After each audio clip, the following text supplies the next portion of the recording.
Welcome. I'm Rachel Nethery. I'm a faculty member in the Department of Biostatistics at Harvard School of Public Health, and I'm a CAFE team member.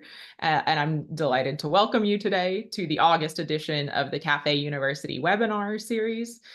These webinars are intended to be educational, and they cover various climate and health topics presented in some cases by CAFE internal folks, and in other cases by visiting experts and lecturers from across the world.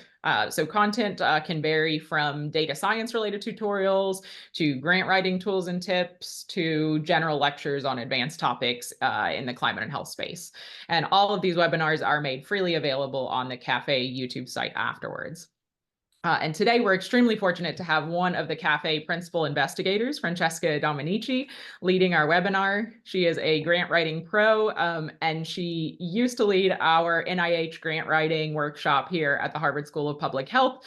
So she also has years of experience teaching grant writing skills. So we're very lucky to have her leading this webinar on how to write a great specific aims page for your NIH grant. And as she's speaking, you can put any questions in the chat, or you can wait till the end, and we'll mostly reserve time for the question and answer at the end. I also wanted to mention that in the coming weeks, the CAFE team is going to be putting together and posting templates for aims or hypothesis sections of grant applications for other funding agencies like NASA, the Department of Energy, EPA, and NSF. So these are going to be posted on the CAFE website and announced on our socials and our newsletter when they're available. So please keep an eye out for that after this. And without further ado, a huge thank you to Francesca, and please take it away. Great, thank you. Thank you, Rachel, for introducing, and thank you to Elaine, Amruta, and Lily to support the CAFE webinar. So I wanted to keep this extremely informal. I will go through some slides to give you some of really the high level tips for writing a page of specific aims. Please pause as I'm speaking, pause as many questions as you want on the chat. We have a total of an hour and a half. I am planning to speak maybe for 20, 30 minutes, and then we're gonna have a discussion. So let me share my slide. Okay, and so here we go. All right. So how you write a page of specific aims for an NIH grant. And I know it's, first of all, writing your first grant or writing page of specific aims is extremely intimidating. And so I hope that I can give you some tips, at least to make it a little less hard, especially when it's done, when you're done it for the first time, or if you want to improve it, how to do it. And I also just want to say, this is always something that I keep learning every time. So there is not like a black and white, but I can just share with you what I've learned through years of experience and also through years of chairing study section. And so what the discussion is happening throughout the review. Also, I wanted to extend my thanks to Greg Wallenius, who is also one of the PI of CAFE and is professor of environmental health at Buell School of Public Health, and John Casey, which is an associate professor of environmental health of University of Washington, Seattle, because what they have agreed to share with me page-specific aims that of their own grants, that I'm gonna show you as a good examples. They're both funded from these page-specific aims, and so I'm gonna give you some tips, and then I'm gonna walk you through two different examples in the context of climate and health NIH application. So then you can, there is not one of the best way is always to learn by example. I also want to thank the Office of Research Strategy and Development at the Harvard School of Public Health, which kindly shared with me some of the grant material that they have been developing, and then we currently use at the school to teach grant writing. And of course, this is co-sponsored by the Buell School of Public Health, Harvard School of Public Health, and our CAFE. Okay, so first of all, what is a page of specific aims? The page of specific aims is a crucial component of an NIH grant application, and it serves as a concise summary of the research proposal. It is designed to capture the reviewer's attention quickly and establish the significance of research and outline the proposed objectives and methods. Now, no pressure, but the page of specific aims is the most important part of your proposal. It has to be perfect, okay? And the reason is because at the study section, everyone, the entire study section is gonna read and review the page of specific aims. Now, your primary reviewer, your secondary reviewer, and the third reviewer would read the rest of the application. Other reviewer will scan and read part of the application, but really is the page that everybody in the study section can be 20, 25 people, are gonna look and are gonna have it in front of them when they're scoring your grant and when they are get an consensus about the final score of your application. Also, that means that it has to be not too technical, has to be digestible by the entire study section. Before I go into the detail of how to write a page of specific aims, so let me also make two other recommendations. When you're writing, let me think, I will guess a climate health grant, okay, for the NIH. You need to make two important decisions. One is, what is the institute, the NIH institute that you're targeting your application? What is the primary and what is the secondary? The primary institute is going to be the one that will dictate the pay line and therefore your funding likelihood.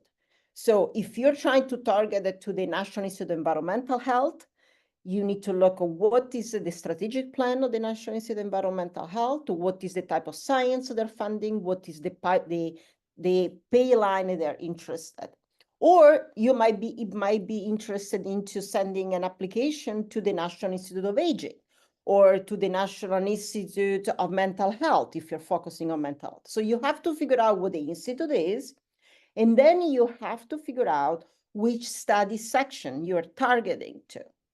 So whether you're targeting a study section that is more interested into funding research on climate and cardiovascular disease or lung disease, or again, mental health, whether your application is an epidemiological study, or whether your application is a developing new statistical methodology. This is extremely important because the study section is the group that is gonna score your grant. And so you need to look at the expertise that is going to be in the study section.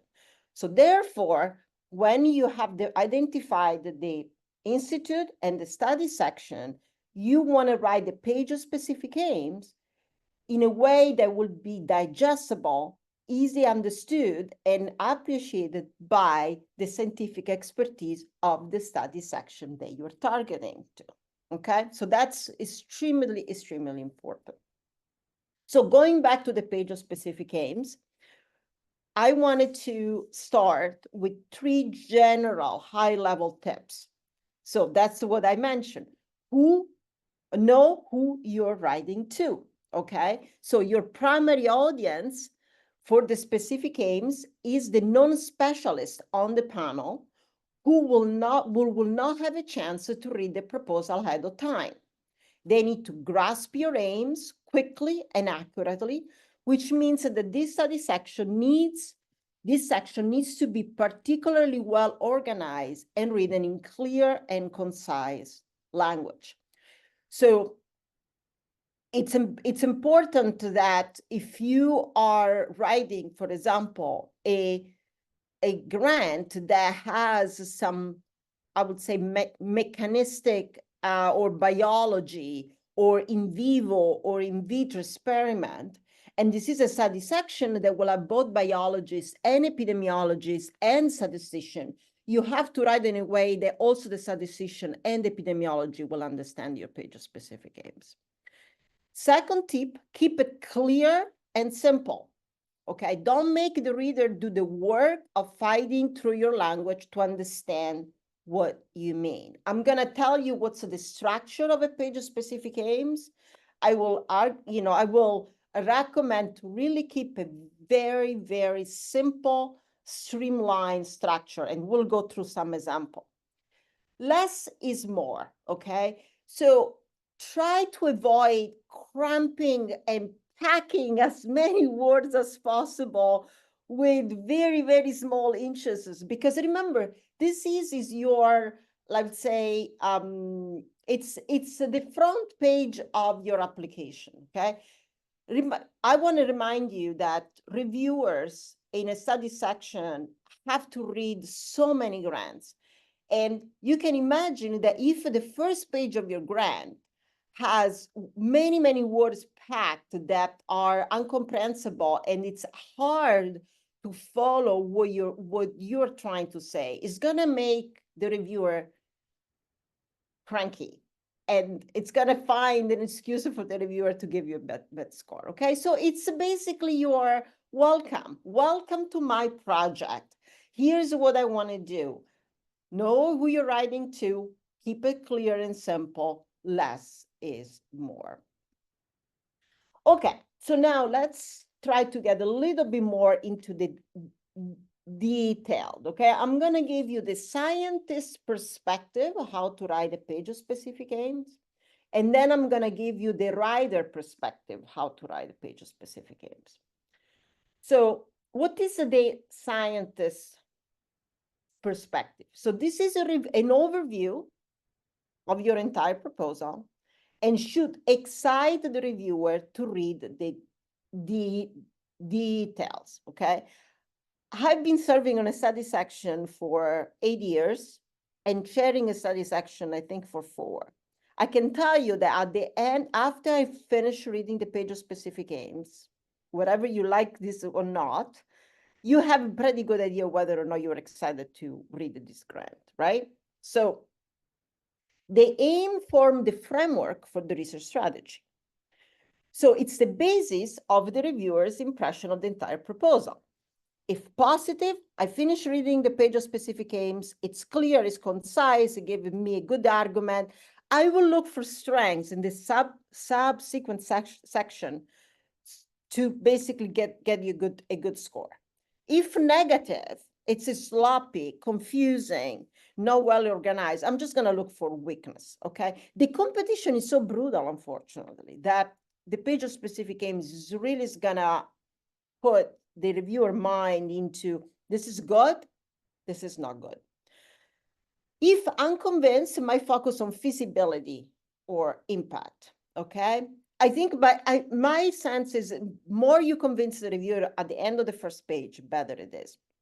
Very, very, very important. We're going to talk about that a little bit more. At the end of the page-specific aims, you want to include a statement of impact. I'm going to tell you what is my interpretation of what do we mean by impact. Often when people write grants, they are confused between what is the significance, what is the innovation, and what's impact. At the end of the page-specific aims, you want to talk about impact. You don't want to reiterate what you're going to do.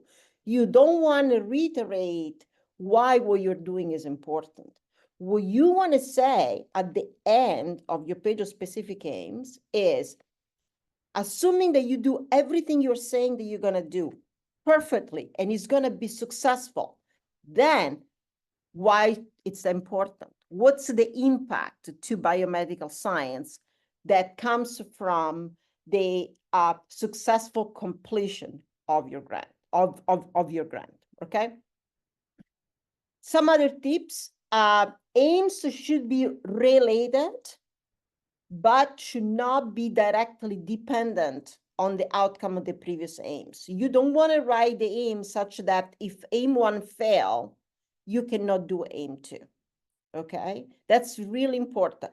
On the other hand, you wanted to articulate your plan in a way that there is integration and synergy and leveraging the work of the different aims, because is all part of the same package. And as I mentioned before, write the specific aims for a diverse scientific audience has to be understood by the members in your study section. Now, let me also give you the writer perspective. Okay, what's the writer's perspective? Well, this is the conceptual framework of the entire proposal. Okay, everything else flows from this one page. You don't want to talk about the importance of wildfires in the page of specific aims, and then at some point in the proposal, you talk about wildfires and heat or some other climate stressor that you never mention on the page of specific aims. The page of specific aims has to have all of the key ingredients of the rest of the proposal.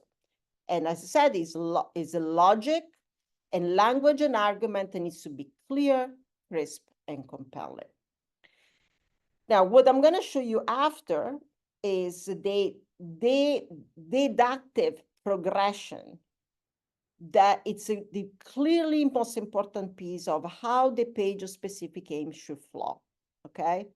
So the aims follow a deductive progression that flows from the greater to the specific, okay? So from the topic, what is this grant about? What type of problem you're trying to solve? The goals, what are your short-term goals and long-term goals? What are your hypotheses? And that gets narrow. What are your aims? And then after you have completed all your aims, what is the impact? Okay. So the document shapes readers' expectation of the entire project, and there are strong psychological mechanisms at work, as I said before, right? If readers have to struggle with the disorganized aim section, I don't even want to now that we have a Grammarly and AI, right? You don't need to have a grammar error or a sloppiness. They become increasingly skeptical, okay? And I mentioned before, make the input statement clear, concise, and direct. Then you can italize something to give a visual emphasis. Careful. What I see sometimes people do, they have this page of specific aims and they start bolding one word, and then they're making bold another word, and then they're bolding 5 sentences, and then they start making italicizing, and then it becomes a mess, right? So use the bold or use the italize very parsimoniously, okay? Also careful with the underline. I mean, if you want to underline one word, it's fine. Don't make this page of specific aims packed with words, very narrow margin, bold, italicizing, underlining. It's like, okay, clean. Only the reviewers who read the full proposal, and this is something I mentioned before, everyone else in the study section will base their score on the reading of these aims. Okay. This is the most important slide I want everyone to follow, okay? Take a picture, put it in your refrigerator, frame it in your office, you know, put it out, you know, in next to your bedroom, do whatever you want. This is important. And honestly, this has been the most valuable things I've been using throughout my entire career. And if anyone has interacted with me personally and asked advice, this is the page I give. So basically, to write a page of specific aims, there are 4 steps, okay? 4 steps which correspond to different paragraph, different section of one page, right? It's funny that we're spending so much time and we're obsessing about one page, okay? But this one page is freaking important, right? So section 1, topic, gap, public relevance, impact statement. And actually, let me slightly correct. I'm not sure I want to have the impact statement in the first paragraph. Basically, the first paragraph, and we're going to go step by step. I'm going to have a slide that explains you how to write each of these 4 sections. The first section, the first paragraph will be what you're going to talk about. What is this proposal about? Okay, it's about heat, it's about wildfire, it's about air pollution, it's about mental health. What is the problem? Then what are the gaps? What we don't know about this? And why is it important? Why should I care? Okay, that's the first paragraph, which is really background, a little bit of the background. And each of these, this again, is a paragraph, right? So it's going to be few sentences. The second paragraph then is talk about, okay, what is your long-term goal? Okay, what you're trying to do? What are your hypotheses? Third paragraph is specific aims, right? If it's an R01, you can have 3 to 4 specific aims. It's an R21, you're going to have two to 3 specific aims, no more than 4 specific aims maximum. And then you have this expected outcome impact statement. Okay, this is the structure. So this is in word what I just told you. This is slide part. So the deductive narrative pathway of the specific aims can be understood as a 4-step progression. Step 1, they propose a central argument. Okay, this paragraph opens with a sentence that established the overall topic and its connection with the NIH mission. Remember, if you are deciding that your primary institute is National Institute of Aging, this is about a proposal that tried to advance some of the strategic aim of aging. It's maybe the impact of climate stressor on the elderly population, right? It then reviews the literature and cites background facts about the topic, so the known and unknown. Careful, when I say about the review the literature, remember, this is going to be a paragraph. Okay, so it's going to say something like, while we know a lot about the effect of heat and wildfires on mental health in the elderly, reference. Okay, it's not going to be 3 pages of literature review. So you basically say, what do we know? Key study, and then you say, however, there are so many things that we don't know. Now, be smart. When you talk about the gaps, highlight the gaps of knowledge that then you are going to fill in the specific aims. Don't say, we don't know, I'm making it up, okay? We have no understanding of how wildfires impact the use of antipsychotic drugs in the elderly. And then among one of the specific aims, you're gonna address the impact of heat on something else, okay? So the gaps needs to mirror what then you're gonna to address in the specific aims. And then say, why do you want it, why is important addressing this gap? Why should I care, okay? So this is actually, I think, one of the hardest to write. When I think about the many revision, by the way, just to give you a sense, in my experience, when I write a grant with my collaborator, the page of specific aims can go to 10 to 15 different versions, okay? So you're not gonna get it ready the first time. The second piece is the research long-term goals, the objective, and the central testable hypothesis, the specific aims, and then, as I mentioned, the expected outcomes from their findings and their generalizability. So a statement about the innovativeness of the proposal. Now, different people have a different opinion about that. I think that the innovation can really be addressed in the innovation section of the proposal. So my recommendation is actually, I don't think you need to talk about a lot about the innovation in the page of specific aims. I think you really want to stress the impact. Remember that the most important score is one single score that everyone will vote during the satisfactions will be the impact. So you want to use that space to convince everybody that is impactful. Because the innovation in a certain way, it's easy to write about and assess in the proposal, okay? Of course, these are guidelines, okay, guys? I'm not saying this is black and white, right? So sometimes it might make more sense. It really depends on the proposal. But the input statement, I think, is really important. So to explain a little bit more, and I know there is a lot of writing, and that's why I try to talk about without going into much of the reading of my slide. But I think this is the paragraph number 1, right? So begin this paragraph with a statement that establishes the relevance of your proposal to human health and connect it with NIH mission.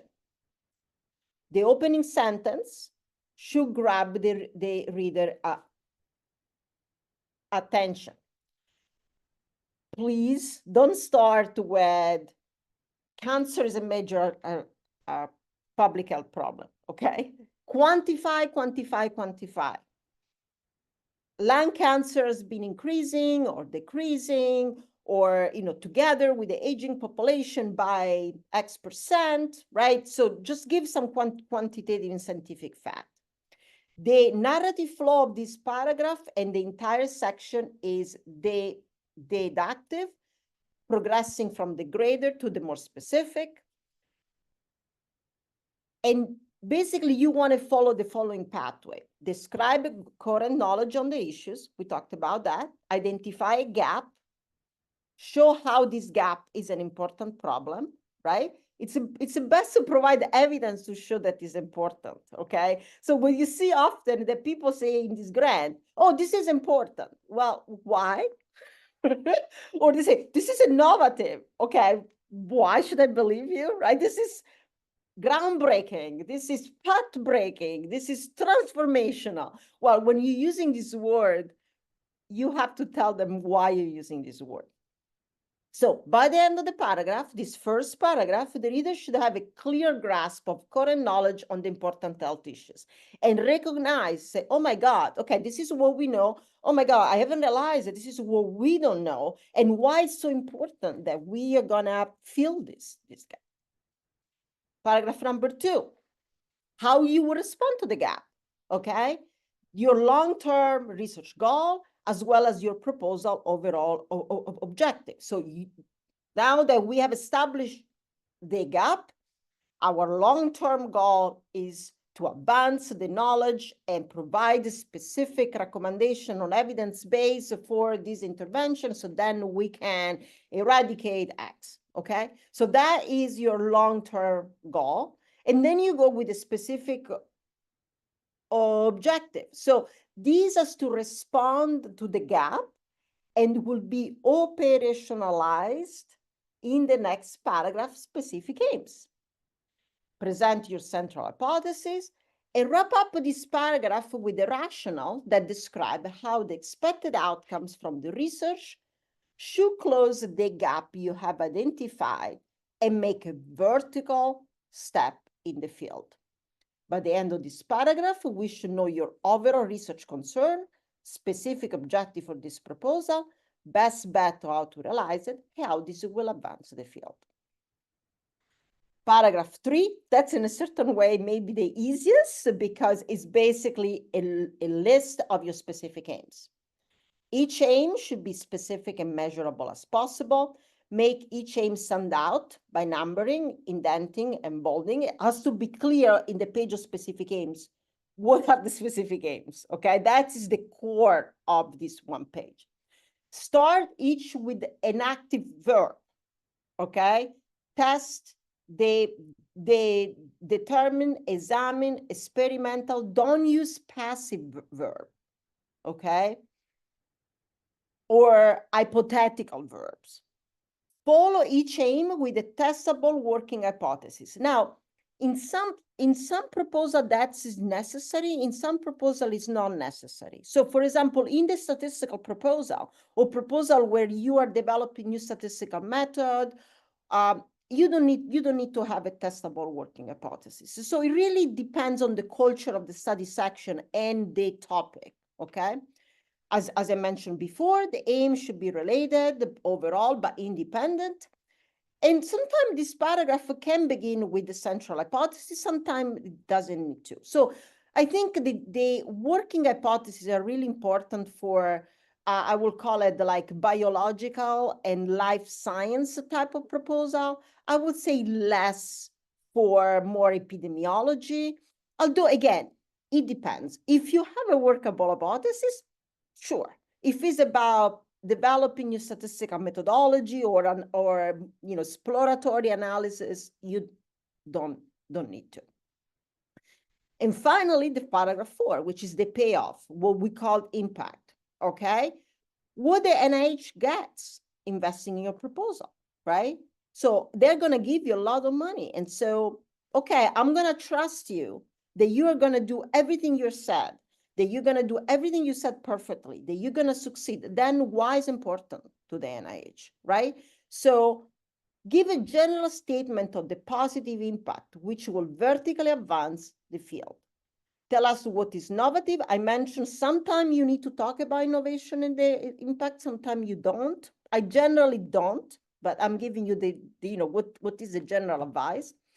And this section should flow naturally to the significance innovation subsection there follow, where you will write later during your period.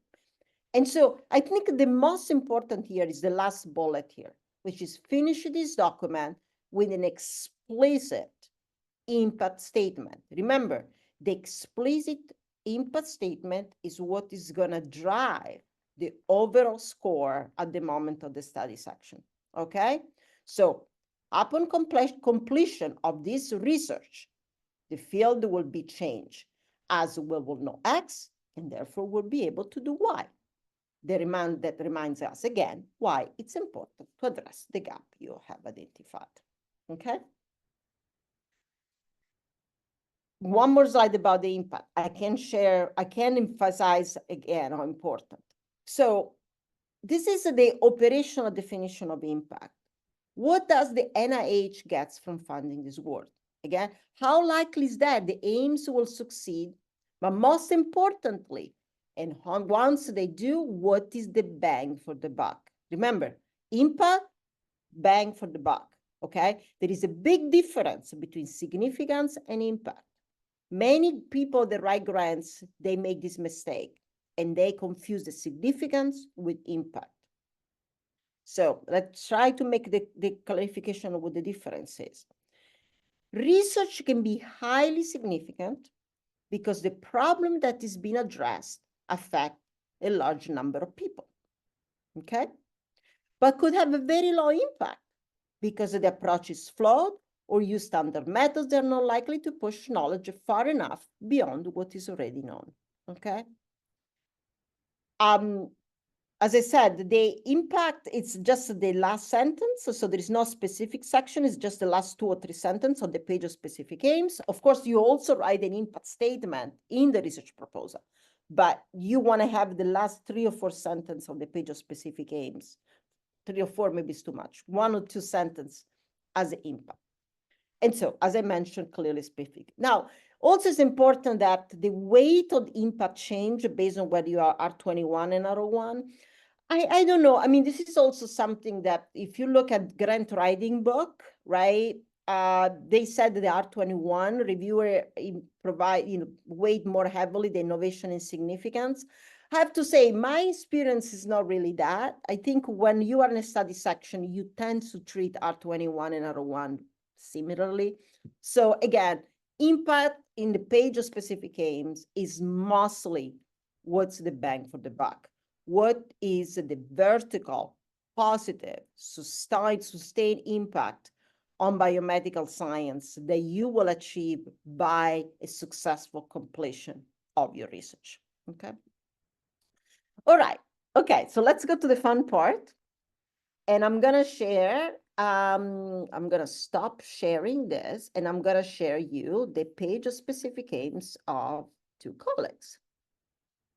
So let's see, okay. And yes, in the meantime, feel free to post question on the chat. Okay, so this is I'm gonna make it smaller first, and then we're gonna look at together, okay? So first of all, I'm assuming you can see a page of specific aims, and there is a yellow, an orange, and red, and a blue, okay? And I color coded that. Thank you for letting me know that. I color coded that, so then you can see this 4 section of the page of specific aim. Remember, as I show you that triangle, right? So first, in this case, what our friend and colleague Joan did, she had a larger, actually, she had 2 paragraphs about background, what is this about, and gaps. Okay, we are gonna go deeper into this, but just I'm gonna give you the overview, right? So she has 2 paragraphs, yellow. What is this proposal about? What do we know? What we don't know. Okay, that's the yellow stuff. The orange is what is the ultimate goal? And then she has some additional information about how she can do that, the asset, what are her assets that she can leverage in this proposal. And that's the orange stuff. The red stuff are her 3 specific aims, M1, M2, M3. They're bold, they're active verbs, estimate, identify, estimate. The blue stuff is the impact and expected outcome, okay? So then you see the whole thing. Now let's go deeper, and I'm gonna zoom this a little bit. So let's go on the yellow, all right? And I'm not gonna read it all, but I'm gonna highlight some of the pieces, right? Joan is great on doing this, by the way. So she said, wildfires are widespread. Nearly 70% of the US population experience some wildfire smoke exposure each year, with 30% experiencing more severe levels. Wildfires anticipated to lengthen, strengthen, and expand in climate change, in a changing climate can cause extreme wildfire PM exposure. You see, she doesn't say wildfires are important and bad for you. She tells you what's happening, right? Then she said, she's citing some literature. What do we know about wildfires, right? She's saying these wildfires can increase respiratory disease. She say that even long-term exposure of PM 2.5 can increase neurological disease, right? And then she goes, here is when she say these outcomes, you know, add another color here. Oops, now I did a mess. Okay, no, let's keep it this way. Then here, I think you can see my cursor. Then she said, here where she goes from, this is the topic, this is what we know, right? And now she's going, these outcomes are increasingly common because of aging population. But, okay, here's the but, have not been evaluated in the context of wildfire PM 2.5, right? And then she goes further and say, further, knowledge is limited, right? Knowledge is limited on individual area level susceptibility factor. So now she's transitioning from, this is what's happening. The problem is big, it's important. This is what we know, but these are the things we don't know, okay? And so then she keeps going and say, other things that can happen and other things that we know. And then she goes again and say, prior wildfire disaster studies are limited by small sample size, lack of cognitive health outcomes, not assessment of susceptible group, right? And then she ends with a strong statement about the gap. She ends this big yellow section by saying, to our knowledge, no one have evaluated the health consequence of to exposure right? The daily wildfires, the wildfire disaster, right? So here is like, there is importance, so there is what we know, but to our knowledge, no one has looked at the health consequence of these two specific exposure that she's gonna study.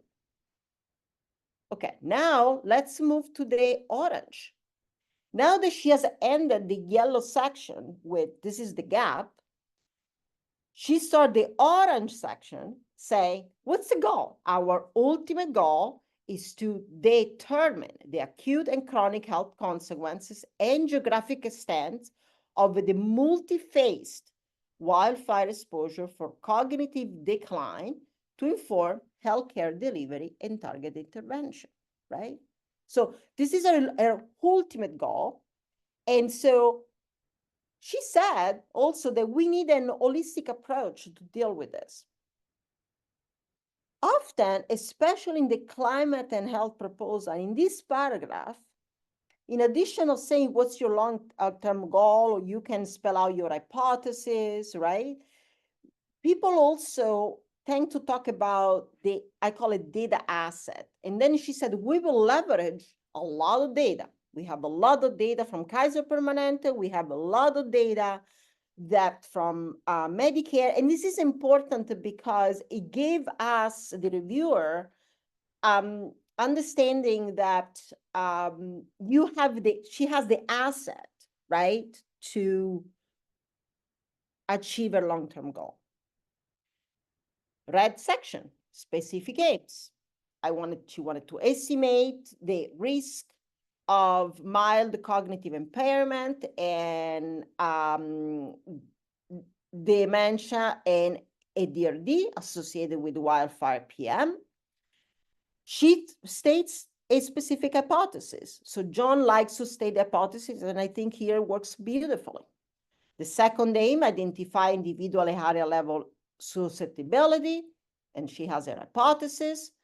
Aim 3, estimate the risk of mild cognitive impairment and ADHD associated with living near wildfire disaster and the extent to which specific subgroups have a better or worse outcome. Also, sometime, which works really well, is to have 3 sub-aims, right? So in this way, one, she evaluate the sex and social connection and so on. And then also she's thinking about assessing whether living in a wildfire evacuation, wildfire zones exacerbate the risk. Also notice that the 3 aims are clearly interrelated, but they're not strictly dependent of each other, okay? Blue. Okay, the blue paragraph, as I mentioned before, it's really important. Let's see how John did it, right? She said, by leveraging nationwide Medicare and detailed Kaiser Permanente data, we will provide maximally powered parallel study of the potential cognitive health effects of wildfire PM and disaster exposure. So it's like, to me, it's like, this is good.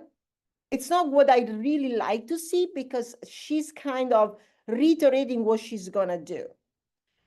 What I like though is the second sentence, because that is more really in the impact. By identifying the individual area levels risk factor, they amplify, ameliorate the risk, blah, blah, blah, right? Provide new knowledge regarding those of high risk related to environmental exposure. So this is like an actionable, right, result. The most important is the last sentence. Furthermore, our result will provide actionable information regarding how to enhance healthcare system response, climate change adaptation, emergency planning, and resiliency strategies among community affected by disasters.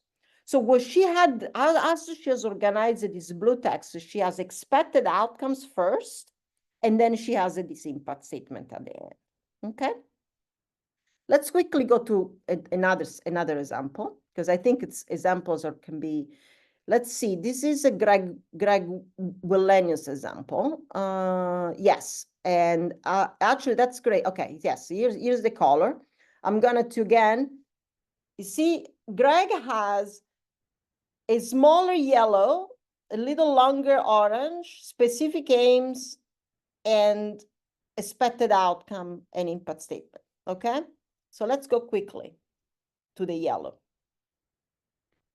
Okay. Oh, sorry, I'm not sharing this. Sorry. Yes, thank you. I haven't shared. Thank you. Okay. There we go. Okay, so let me start again. So this is the overview of Greg. So here is what this is what I was saying, like shorter yellow, right? There is his yellow paragraph is shorter. Then he has a little more of the orange. And then it has a space, here is three specific aims, and then the advantages. And this is a slightly different proposal, right? So this is interesting to see how people interpret these guidelines, slightly different way. So, okay, so let's go on the yellow first, okay? So, sorry about this. Okay, what I'm doing here, okay.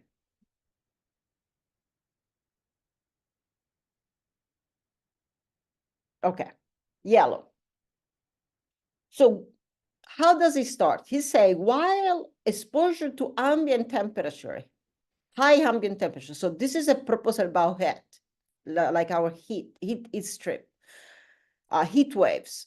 He said, while the heat has been long recognized as a threat to public health, the burden of illness and death attributable to heat remains high. You see, then he's quantifying it. More in the US, more 3,600 people died. And the impact of heat on the risk of non-fatal event, hospitalization is likely to be even larger, right? So this is the problem statement. We have a big problem here. Heat is bad, and the impact can be even larger. And then he's saying, well, what's happening right now is the National Weather Service issues heat alerts, right, in advance to forecast extreme heat events in order to communicate these risk. And then he actually kind of like bounce off between the problem and the gap, right? So then he's moving and say, however, what is largely unknown is what are the optimal metric of heat stress on which to base the issuing of heat alert, and how effective are these heat alerts in the public health problem, and what modifying factors must make heat alerts comparatively more or less effective. So in this yellow paragraph is actually, state the problem, how significant it is, and immediately go into the gap, so what we don't know. And then he ends this paragraph by talking about the significance. Why should I care? Why do we need to figure out this? Well, he does say, he finished the paragraph by saying, therefore, thus filling these knowledge gaps will provide critical information needed to maximize the public health benefit of heat alert. Okay. Second paragraph, orange. He started here with the hypothesis. We posit that heat alerts will prevent the maximum number of adverse health effects when there are issues for days on which the risk of heat-related illness is the highest, and the responsiveness of heat alert by local government are action not to protect health. So here it is where in this orange paragraph, he makes an hypothesis, then he states the long-term goal. The long-term goal is to provide the evidence base needed for virtually any jurisdiction in the country to develop a maximally effective plan to mitigate the adverse health effect of extreme heat. Clear, crisp, okay? The goals of the proposal are to identify the optimal health-based and location-specific criteria for issuing the alert, blah, blah, blah. And then he also talks his asset, right? Specifically, he's going to use the national claims data, okay? So, yellow, what's the problem? The problem is significance. That's what we don't know. If we figure out how we know that's important, our hypothesis, long-term goals, the goals of the proposal. Now, it's interesting because in Greg's proposal is slightly different because it's a mix between epidemiology and statistics, right? Because so you see, Greg also has hypothesis, right? specific aim 1, specific aim 2, specific aim 3. And he has, the first aim is really to use novel statistical learning methods to identify the heat metrics that best predict excess heat-related deaths, emergency hospitalization, and ED visit, okay? And then he has the hypothesis. He has two hypotheses. Specific aims 2, he wants to estimate the causal effect of the National Weather Alert System heat alert on mortality, hospitalization, and visits. So basically, it's conducting an epidemiological study. And then he also has a hypothesis. And then the third aim is also assessing how the causal effect of heat alert can vary across community characteristics. And then he also has an hypothesis, okay? Now, how does he handle the expected outcome and impact, okay? So let's see how he does it. So he basically started by saying, what are the advantages of the proposal, right? These are the expected outcomes. So key advantage of this proposal include a very large sample size, geographic diversity, assessment across multiple endpoints, blah, blah, blah. So he's kind of like doing a little bit of an advertisement. It's not really like strict to the guidelines, right? It's just saying, hey, these are the really nice feature of my proposal. It's fine. It can work out really nice. Then he said, we expect that successful completion of these aims will lead to identification of the optimal location-specific metrics for issuing alert, estimate of the effectiveness of heat alerts, and identification of characteristics, blah, blah, blah, okay? And then finally said, collectively, the findings from this proposal will provide meteorologists, public health, and emergency management officials and local policymakers with critical information to better protect public health during extreme heat wave and guide more targeted future research on strategies to mitigate the adverse health effect, okay? The last thing I want to say, both in the context of John Casey page-specific aims and in the context of Greg Willenius specific aims, is that when you go back to the whole thing, it has all of the key ingredients of the entire research proposal. Okay? So because I know both of these research proposals very, very well, being a co-investigator in both of them, I can tell you that there is, you know, after you finish reading these page-specific aims, the rest of the proposal is about going deeper, more detailed, more information about everything that's already said in these page-specific aims. Right, so I'm gonna stop now. I hope this is helpful. I see that there are a lot of questions on the chat. And so I think what I am going to do is I'm going to ask, let's see, I'm going to ask people that are asking questions.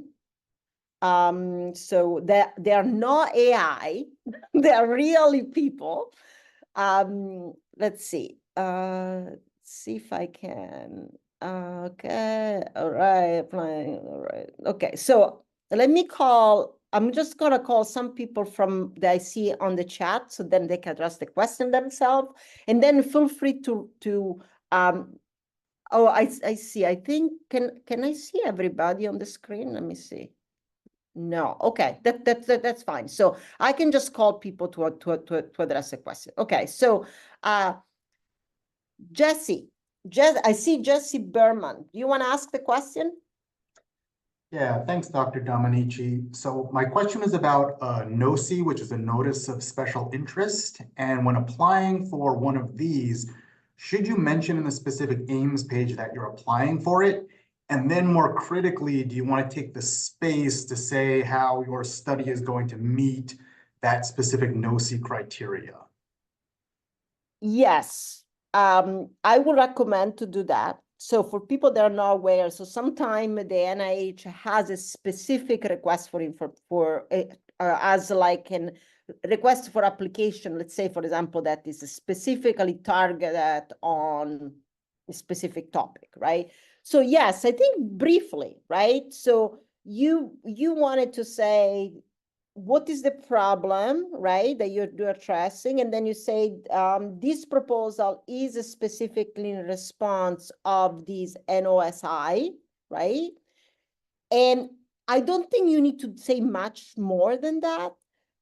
I think in the significance, which is the page after, you can be more extensive in say how your proposal and the significance section is responding to the criteria of the specific requests of the NIH. So for the page of specific aims, I think you can mention it because again, it's viewed by the entire review panel. So I want you to say, because then at the study section, people will pay attention to that.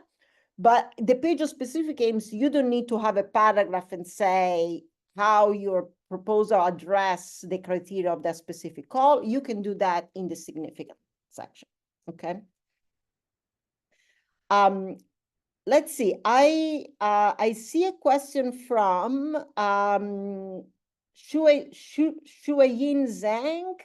It's about main effects, no effect modifier and modification. Would you like to ask the question yourself, or you want me to read the question? Yeah, thank you. Thank you so much. So my question is that like sometimes we want to explore both the main effects and the effects stratified by specific effect modifiers such as people's sex or SCX levels. Do you recommend to write them into two specific aims? So unfortunately, this is a type of question where my answer is it depends.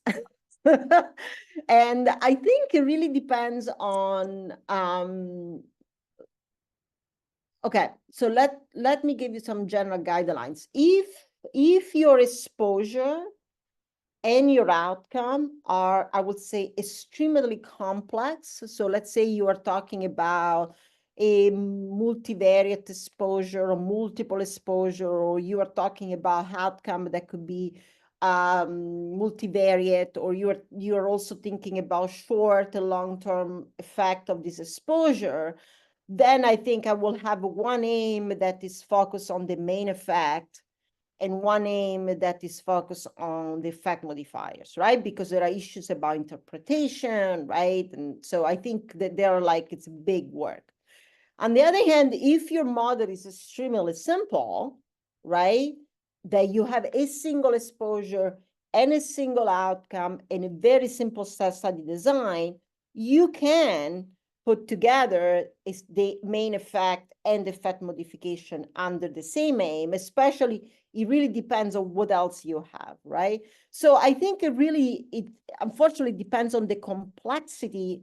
It's a combination of study design, complexity of the exposure, complexity of the outcome, and whether the main effect per se is a chunk of work that is a lot versus a simple, right? Also remember that this has to match your timeline. So if in order to estimate your main effect, you can do in the first 3 months, well, you want to put main effect and effect modifier together, right?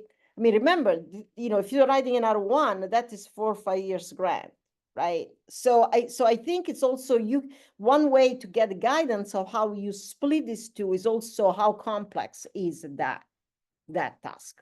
So I hope that's helpful. Thank you. So yes, slides will be shared at the end of the presentation. I have a question from Hira Tariq. Hi, Hira, and feel free to open your camera if you can, because I love to see your face. Hello, I'm sorry, I don't have a good camera. The phone is not that fine. Okay, so my question was that you explained very well. I understood how you explained every in very basic language. That for my native language is not English, but I understood your session very well. So thank you. Thanks to you.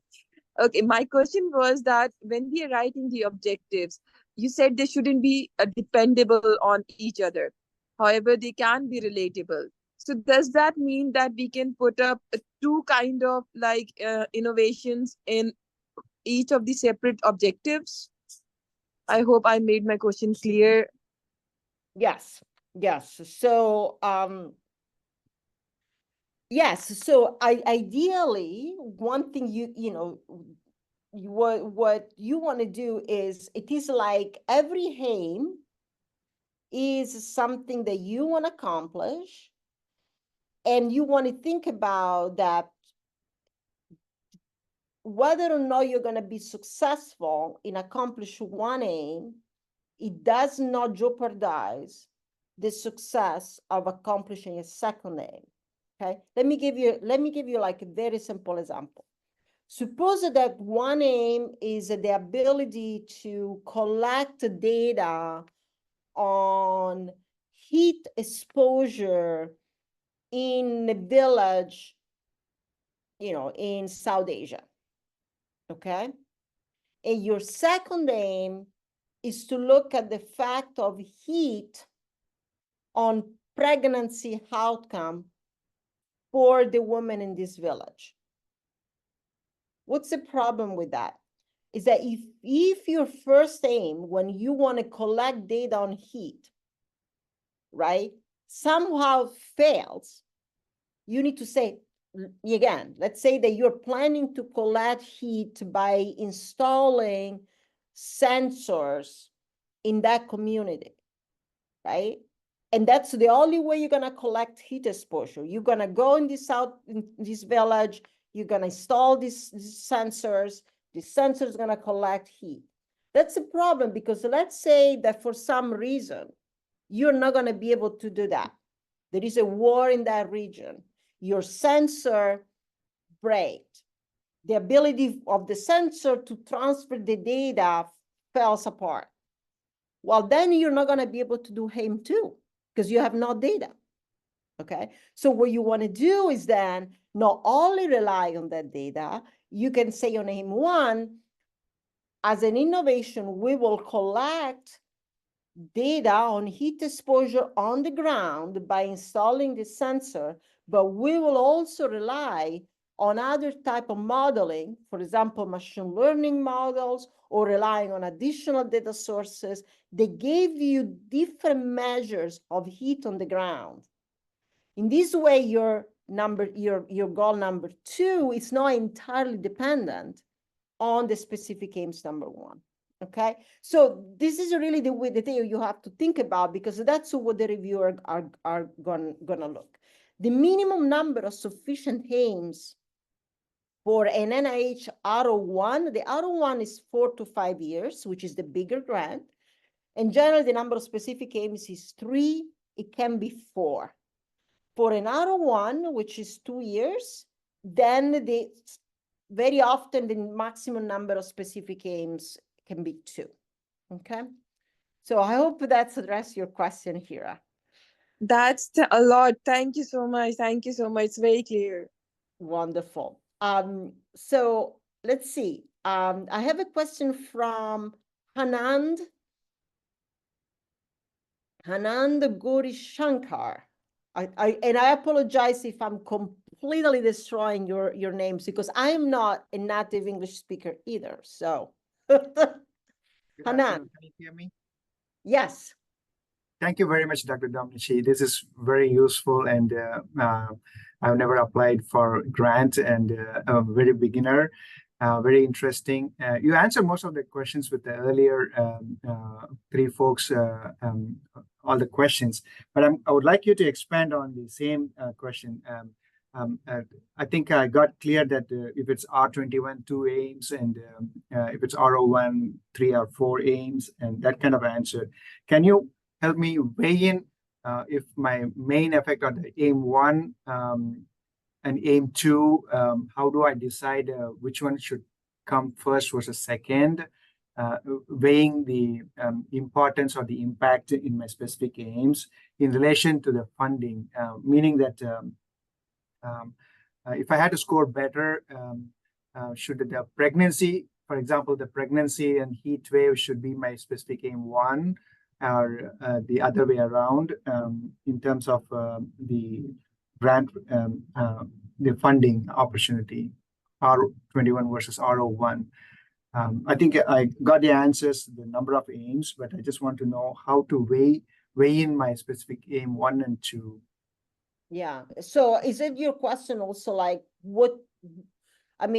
how you order them? I mean, what do you, you're asking me what should be the first aim versus what should be the second aim, what should be the third aim? Right. And especially, for example, on the question I posed is on specific aim 1 had multiple objectives already and outcomes already. So can I just divide them into two or three aims instead of having multiple aims?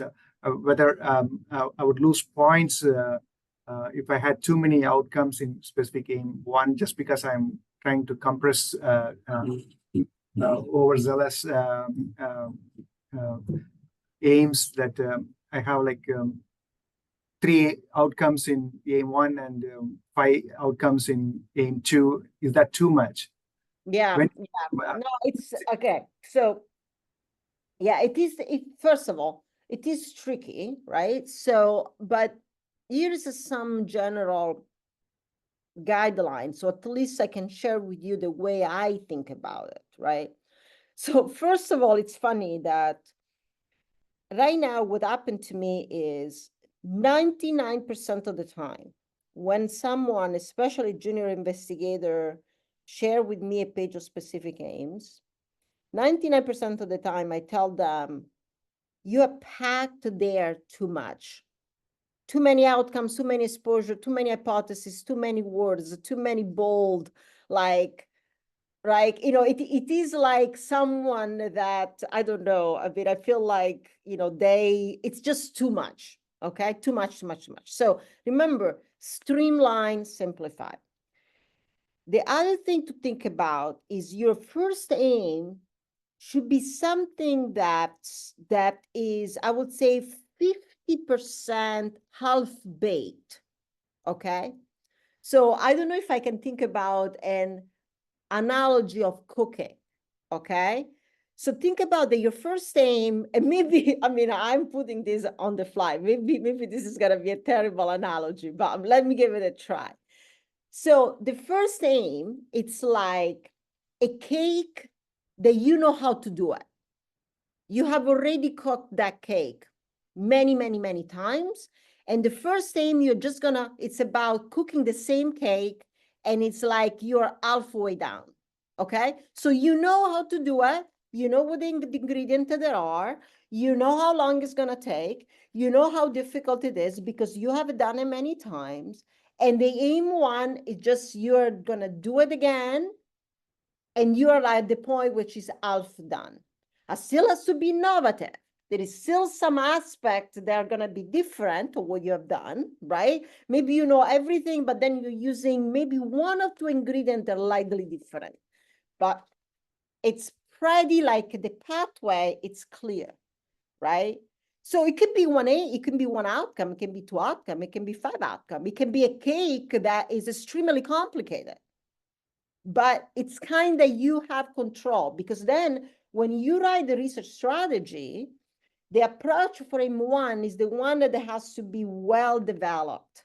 You really have to convince the reviewer, you know what you're doing. You have to give some preliminary data, if you're gonna give some simulation, right? So it's something that I'm saying, I shouldn't say you are completely comfortable, but you're pretty comfortable that you can nail it. The second aim, it's a new cake, okay? Which is like, okay, maybe you know 50–60% of the ingredient. And maybe others, you have some hypothesis of what's gonna work, okay? And it might work the first time. You're gonna put this new ingredient, it might fail, and you will have to go a different path, right? The third aim is an idea of a cake. Okay, so I don't know if I'm addressing your question, but it's not really, it will not be fair for me to say 1 outcome, 2 outcome, and 3 outcome. It's really about you have these long-term goals of showcasing, right, different cakes along a certain chocolate signature, where the first, there are very few surprises. The second, there are a little bit more surprise. The third is an idea. Did that help? I think the analogy is very helpful. Thank you so much. Okay, maybe you're too generous, but thank you. All right, so let's see. I'm just see if there is other question. Okay, so there are questions regarding, so let me call in Sana. I have a question from Sana Sheikh that she's asking question about intervention. Sana, go ahead. Hello, thank you so much for excellent presentation. So I'm taking Hira's question forward, where she asked, and this like repeatedly we are told that your aims shouldn't be dependent on each other. However, if I see my questions and if I'm trying to co-develop an intervention and then going to test it, my aims are going to be interdependent. I have to co-develop an intervention with some participants, come up with something, and then go and see if that works or not. So how to address this issue, if you can tell me. So first of all, one thing that we need to think about is the fact that if I'm understanding your question, one thing that could happen is that one aim, you are developing a new intervention. Okay, you're developing a new intervention. And then the second aim, you are testing this intervention. And is it you're worried that when you're testing the intervention will fail? Is that is that the question that you're asking? No, so yeah. Please go ahead then. Now then I misunderstood. Yeah, no. So worry is not about success or failure of intervention, but when we say that the two aims cannot be interdependent, so I do not have any other way to do it, because like co-creating an intervention is becoming a kind of a, let's say, buzzword or new way to develop an intervention. And then of course you have developed something, you are not going to end it over there. You have to take it forward, implement it or test it or see how does it go. It may work, it may not work, just like any other intervention. But if these two are aims, they are highly interdependent with each other. So then what to do? So there is a difference between, yes, they are interdependent, but it's also important to think about how likely is that the development of intervention is going to fail, right? So Rachel, for example, she said, how do you handle any apparent dependence, right? So again, I think you can address that. If you're developing the intervention, it's something that it's not going to fail, that you're confident, or you also have an alternative, many alternative way to do it, then you are safe, right? It's so I think the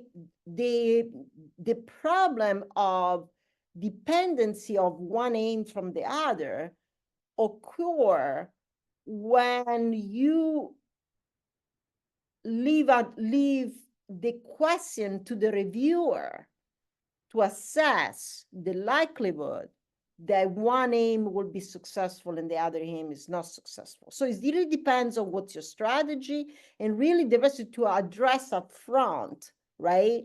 And so how vague or how specific you are. So I'm not sure I can address that beautifully, but to me, I got your point, right? I think you can explain it, right? And so you can say what type of dependency you're expecting to see, and what type of dependency you are not expecting to see. The other thing that I will also very encourage to do, above and beyond in the page of specific aims, but also in the proposal, my also general advice is anything that worries you, that the reviewer might say, just say it. Just say it in the proposal. So I would say, we are anticipating that there is no dependence between the aims because, just tell them, right? So you don't let them guess. So if there is apparent dependence, right, just address the apparent dependence right up front. Also, ask yourself, no one better than you knows how likelihood you're going to be to succeed. So do not write the aims so then everything from year 2 forward will be 100% dependent on what you're going to be able to achieve on year 1, right? So it's both your choice, it's a way that you're writing it, and if you're worried about any apparent dependency that you're worried that you're going to penalize, just communicate that very clearly in the proposal, right? So then you're just very, very explicit. I actually really like, as a reviewer, there is nothing I like more that in the second page, you can say, although these aims might appear to be dependent because we are claiming they're not dependent for this following reason. Problem solved, okay? So Francesca, can I That's clarify very that? helpful. Please. Just to clarify, it's okay if those types of statements about why you think things aren't dependent or how you have a backup plan to address the dependency, does that have to come in the specific aims page or can that come later? So it's a good question. It can come later. It can come later. I think though, it's important that in the page of specific aim, you're writing it, or at least you put some hint, they're not 100% dependent. Because what I don't want to see to happen is that at the study section, some reviewer will say, oh, they look completely dependent one another, and your primary reviewer has not been, I would say, has not been careful enough into defending that and say, oh, but if you look at page 12, right, it's written. So I think in the page of specific aims, if you worry that could be an apparent dependence, I think my recommendation would be to write something about it. So then I am a reviewer of the study section. I'm not your primary reviewer. And just by looking at the page of specific aims, you can even say, we claim that, we don't think that the aims are dependent as explained in something. So it's a balance, right? I don't have a specific, clearly guidelines, but just make sure that it's not 100%. The people will look at as a red flag. If it's a really a red flag, then can cause problems. So if you have a way of signaling that in the page of specific aims, great, but for sure you can totally talk about in the significance. Also, in the significance, you can put it in bold in the first paragraph, because that is also the initial part is where most of the members of the study section look at. Okay, any other question? Let's see, I don't see. Please. There's a question about increasing, mentioning the data source and whether that sort of makes things seem more feasible in the eyes of the reviewers. So sort of, should you be very explicit about the data sources that you're using on the specific aims page? I think that question was also from Shuying Zhang. Yes. I think, my own preference is absolutely yes. This is my professional bias, but I think even though you don't have the space to be extremely detailed, I think in the paragraph, just above the page of specific aims. I call it data asset, right? And so basically something like we will have access to, we will be able to leverage something, right? So then when I read the page of specific aims, I know that you have the tools. Sometimes also what people do is either they mention the data asset or they also mention the interdisciplinary team. I saw that doing as well, right? In the example I gave you, they didn't, and I think that's fine. But others say, you know, this is the in this project is a cross-disciplinary collaboration between a biologist, a psychiatrist, and epidemiologist, right? So you either mention the data asset or you can mention the different disciplines that are coming together.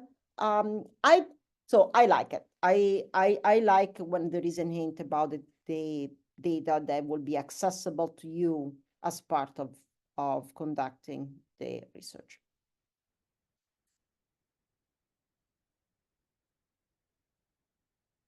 Any other question that I'm missing? I think you got them all. Thanks. That was an awesome discussion. Thanks for the really good questions, everybody. Everybody was super attentive, and folks stayed on for almost the whole time. So thank you. Well, it has been really, really a pleasure. I really hope that this was somewhat helpful. I know there is much more to learn. I wish you luck. And I also say, as a first final advice, if you have never written a grant before, I would say really having a mentor that will guide you the first time. Again, just only on giving you feedback on specific aims, I will, you know, highly, highly recommend. Don't think that you have to do all of this alone. Okay. Thank you for your attention. Have a wonderful day. Thank you, Bye-bye. Francesca. Thank Thanks, you, everyone. Bye-bye.